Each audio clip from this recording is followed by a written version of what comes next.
And how did you have the huevos to make this film? You know, I'm not a war reporter. I've never been in any situation like this before. So it was an absolutely terrifying film to make. But you know, first and foremost, I owe an enormous amount to my team, my local team in Mexico, Daniel Fernandez, my local fixer who still lives in the area, who helped keep us safe as much as one can in these situations. And also, you know, there's thousands and thousands of journalists all across the world telling very difficult stories. And so I wanted to tell this story, and I felt a deep obligation to tell this story, but I'm not the only one telling difficult stories.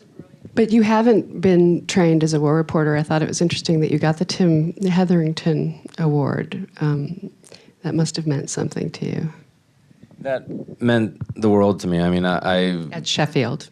Yeah, I mean, I very much looked up to him. The film that Sebastian did about Tim brought me to tears many, many times.